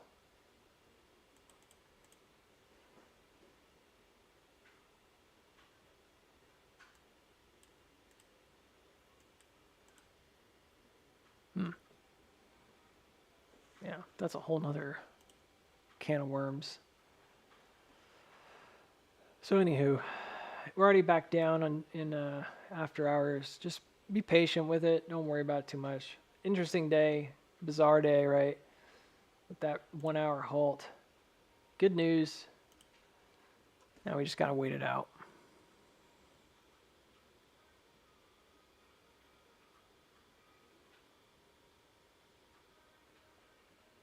It's possible it comes back up. I just don't want people to like get their hopes up. If we see a rejection early tomorrow up at like 550, that's kind of the place that you want to see any kind of support build. If we get an early rejection there, I'm gonna have to just sort of default to it's probably gonna come back down and try to build out low here. So all right,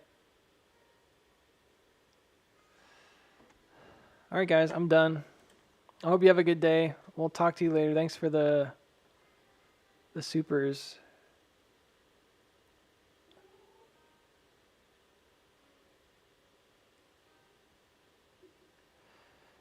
Even the guy that apparently super said I was a short and then unsubscribed.